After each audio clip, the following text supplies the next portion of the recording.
내일 모레가 크리스마스 이브이다. 날이 매우 춥다. 그래도 막상 밖에 나가니 견딜만하다. 시원하다는 느낌이 들 정도이다. 겨울은 추운 게 당연하거늘 언론에서 무슨 재난이라도 닥친 것처럼 보도하는 것도 문제다. 이 추운 겨울에 기도문을 한번 써보았다. 기도문. 사랑하는 하나님 아버지, 오늘도 이 귀한 하루를 주심에 감사드립니다. 제가 들을 수 있고 볼 수 있고 걸어다닐 수 있고 좋은 사람 만날 수 있는 것 모두 주님의 은총입니다. 이 땅의 불쌍한 중생들을 위해 일해주시고 도와주시옵고 죄 없이 죽어가는 동물들을 위해서도 은총을 내려주시옵소서. 또한 심신의 건강을 주시옵고 저희들의 달란트대로 쓰임받아 정당하게 대가도 받을 수 있게 해주시옵소서.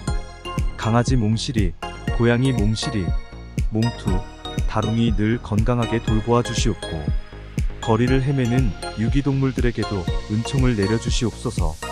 저희들이 사랑받기보다는 사랑하고 용서받기보다는 용서하고 이해받기보다는 이해하고 불쌍히 여김 받기보다는 불쌍히 여기는 사람이 될 수 있도록 도와주시옵소서. 우리 신선 공동체가 날로 발전할 수 있도록 도와주시옵고 부디 사탄의 유혹을 물리쳐 주시고 세상을 살아가는 지혜를 주시며 건강한 인격과 정서 속에서 저희를 아는 모든 좋은 사람들과 더불어 사랑을 나누며 살아가게 도와주시옵소서. 저희들이 온유하면서도 겸손하고 자존감과 자신감을 갖고 살아가기를 바라고 모든 것을 늘 우리를 위해 대신 일하시고 대신 싸워주시는 전지전능하신 하나님께 맡기오며 우리 주 부처님과 예수 그리스도의 이름으로 기도드렸사옵나이다. 아멘. 사람이 죄를 지었다 할지라도 너무 자책감을 갖는 것도 문제다. 죄에는 자성이 없다 했거늘 죄를 반성한다면 그 죄는 없던 것이나 마찬가지가 되기 때문이다. 나는 절망에 빠진 사람에게 가까운 교회에 나가라는 말을 자주 한다. 내가 독실한 기독교 신자는 아니지만 이 냉정한 세상에서 교회에 나가는 것만큼 좋은 방법도 없기 때문이다. 사람들은 천재를 무슨 대단한 사람인 양 생각하는 경향이 있다. 하지만 천재는 대단한 재능 대신에 커다란 불행, 사람들로부터의 무시 등을 안고 살아야 한다는 것을 안다면 무조건 부러워할 일이 아니고 오히려 가엾이 여겨야 한다. 천재는 바보이기도 하다. 천재는 바보요, 바보는 천재인 것이다. 혼자는 안 돼. 무소의 뿔처럼 혼자서 가라는 말이 있지만 그거 쉬운 거 아냐? 20세가 되면 독립해야 한다는 말도 쉬운 거 아냐? 이 험하디 험한 세상을 혼자서는 살 수 없어. 주변의 가족이나 친척, 친구, 지인, 복지제도의 도움을 받으며 살아야 하는 것이 인생이야. 나의 모자란 점을 다른 사람이 채워주고 다른 사람의 모자른 점을 내가 채워주며 살아야 해. 완전한 독립체라는 것은 없는 거야. 우리는 모두가 다소간의 결핍과 장애와 단점을 가진 사람들이야. 무리하게 혼자 살아가려 하지 말고 나를 위로하고 도와주고 보충해주는 사람들과 더불어 살아가기를 바랄게. 우리나라가 최근 엄청난 경제 불황기를 거치면서 중년의 남성들이 대거 실직하고 평범한 가정이 하위계층 혹은 소외된 사람들이 되어가는 경우를 우리 주위에서 흔하게 보게 된다. 이로 인해 가난한 자, 병든 자, 외로운 자, 장애인, 매춘부, 거지, 노숙자 등이 우리 주변에 상당히 많이 생겨나고 있다. 우리는 과연 이들을 대하는 태도를 어떻게 해야만 하는 것일까? 일반 평범한 영혼의 사람들은 대개 소외된 사람들을 무시하고 상대하지 않는다. 세상은 이익이 되지 않으면 상대하지 않으려 하고 이익이 된다 싶으면 간과 쓸개를 빼줄 만큼 잘해주는 어쩌면 참으로 냉정한 세상이 되었다.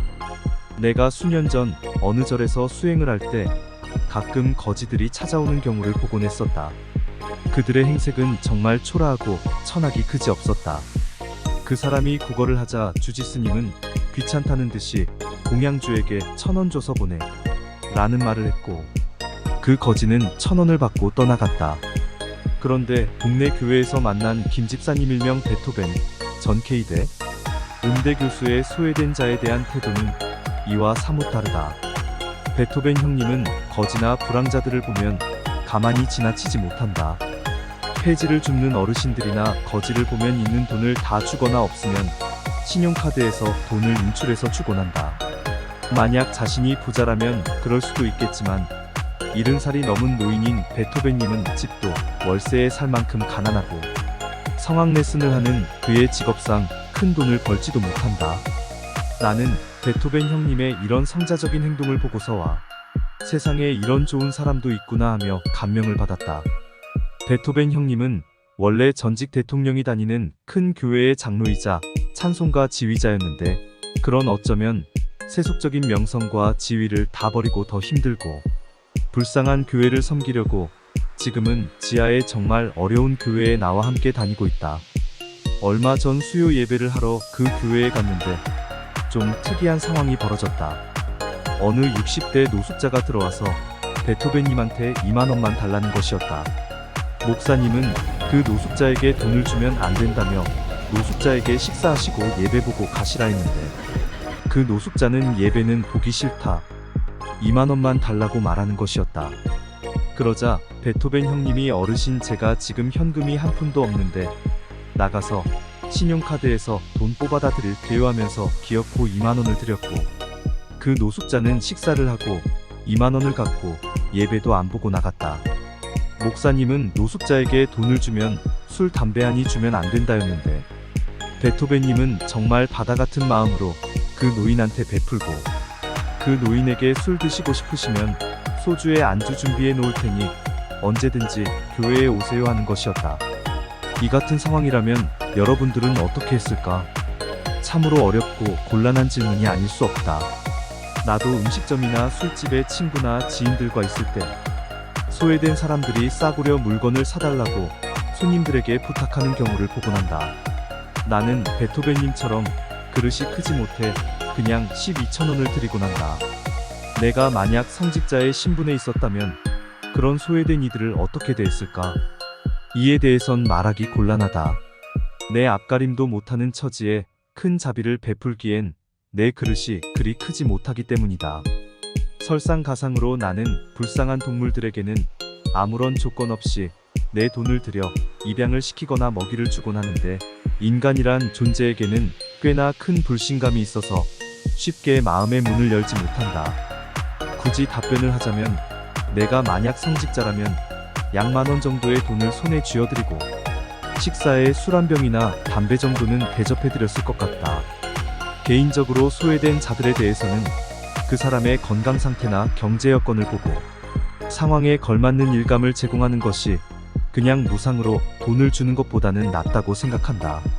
세상에 그 어떤 소외된 자, 가난한 자, 병든 자들도 인간의 몸을 받은 이상 전생에 선한 업보를 쌓았다고 볼 수 있고 우리도 이 험악하고 악마들이 날뛰는 세상에서 언제든지 소외된 자로 전락할 수 있기 때문에 소외된 자들에 대한 태도는 베토벤 형님처럼 하지는 못하더라도 최소한의 인간다운 자비를 베푸는 것이 인간의 도리라고 생각한다. 아울러 우리 정부도 정상적인 삶을 살지 못하는 사람들과 소외된 사람들을 위한 일자리 시스템을 만들고 경쟁지향적인 사회구조도 모두가 함께 공생하며 복지를 누리는 구조로 만들어 가야 할 것이다. 삶을 풍요롭게 하는 방법. 마음이 삭막해지고 무료하고 답답할 때가 있다. 한마디로 사는 게 꽉 막히고 재미없어지는 것이다. 세상 모든 돈과 명예와 사랑도 다 싫어질 때 이때는 코드 맞는 친구와 어울리는 것도 좋은 방법이다. 하지만 친구도 멀리 있어 만날 수 없을 때 나는 어떻게 해야 하나? 이때는 선행을 하라. 길가의 비둘기들에게 먹을 것을 주어도 좋고 억울하게 도축당해 생을 마감한 동물 중생들을 위해 천도제를 지내주어도 좋다. 어렵게 사는 사람들을 위해 봉사를 해도 좋고 소외된 사람들의 말벗이 되어주어도 좋다. 이기적인 삶은 악한 것은 아닐지라도 삶을 행복하고 풍요롭게 하지는 못한다. 삶이 정상적으로 흘러가게 하고 내 마음속에 진정한 평강이 깃들려면 이타적이어야 한다. 너무 돈하지 마라. 남에게 피해를 주어가면서까지 명예를 얻으려고 하지 마라. 대중가요, 가사 대부분의 주제인 사랑에 집착하지도 마라. 세상적인 것은 언젠가 사라지는 것이지만 당신과 10만이 아는 당신의 아름다운 선행은 영원한 감동이 되어 기억되리니 동양에서는 부모님에 대한 사랑인 효를 매우 중요시 여긴다. 내가 세상을 살아오면서 가장 많이 듣는 충고가 효였다. 효가 이처럼 중요한 가치가 된 이유를 곰곰이 살펴보면 인간 세상이나 동물의 세계에서나 나를 낳아주고 길러주신 사람이 곧 부모님이기 때문이다. 원시 시절부터 짝을 맺은 부부는 자식 새끼를 낳은 후 먹이고 기르기 위해 사냥을 해야 했다. 가족을 식구라고 하잖아. 즉 먹는 것을 같이 한다는 뜻이니 얼마나 중요한 인연이 부모 자식 형제 자매간인지 모른다. 약육강식의 험한 세상에서 안전한 거처와 먹이를 구한다는 것은 결코 쉬운 일이 아니다. 곳곳에 위험한 적이 기다리고 있고 사냥을 하는 것도 매우 힘든 일이다. 인간을 동물과 비슷하게 보는 것이 좀 모하기는 하지만 이는 엄연한 현실임을 부정할 수 없다. 문명이 발달하면서 먹이나 살 곳은 돈이라는 매개체로 대체되었고 돈을 쟁취하기 위한 인간의 투쟁은 예나 지금이나 정말로 치열하다. 돈이 있어야 가정을 꾸릴 수 있고 자식을 양육하고 교육도 시킬 수 있다. 인간은 경제적으로 자립할 때까지, 동물은 스스로 먹이를 구할 수 있을 때까지 자식을 무조건적으로 베풀고 키워준다. 부모가 없었더라면 인간이나 동물이 온전히 성장할 수 없었을 것이다. 효는 이런 원리로 최고의 가치관이 된 것이다. 효는 어떻게 보면 이기적인 덕목이 될 수 있지만 일단은 내가 스스로 자립하고 본능을 만족해야 슈퍼에고인 이타적인 사랑을 베풀 수가 있다. 예수님이나 부처님이 설파한 이타적인 사랑 또한 위대한 사랑이다. 가난하고 병들고 소외된 자, 불쌍한 동물들에 대한 사랑도 위대하다.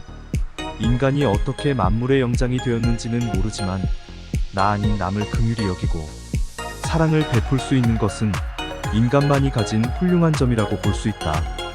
동물들도 이타적인 사랑이 있는지는 모르지만 반려동물들은 인간에게 더없이 좋은 친구가 되어주고 축생들은 자신의 몸을 인간들에게 먹이감으로 희생한다는 점에서 이타적인 사랑을 하고 있다고 볼 수 있다. 내가 볼 때 가장 위대한 사랑은 신이 우리에게 베푸시는 사랑 같다. 신은 인간을 만물의 영장으로 만드시어 오늘날에 어쩌면 천국 같은 풍요로운 세상을 누리게 하셨다. 힘의 원리로만 본다면 인간이 사자나 호랑이 같은 무시무시한 힘을 가진 동물들은 제끼고 이 세상의 주인공이 될 순 없었을 것이다. 우리는 인간을 창조하시고 문명의 혜택을 누릴 수 있는 지능과 지혜를 주신 신께 항상 감사하는 마음을 가져야 한다. 그리고 서로 사랑하고 자비를 베풀라고 명하신 신이나 부처의 계율을 지키면서 살아야 한다. 신은 우리가 이 세상에서 무엇을 하고 어떻게 살아가는지를 다 알고 계시는 전지전능하신 분이다. 신께 순종하고 그 다음으로 효를 행하며 친한 사람들이나 애인과 진실한 사랑을 나누며 더 나아가 불쌍한 중생들에게 사랑과 자비를 베풀며 산다면 인간은 참다운 행복을 느낄 수 있을 것이며 사후세계도 천국이나 극락정토를 보장받게 될 것이다.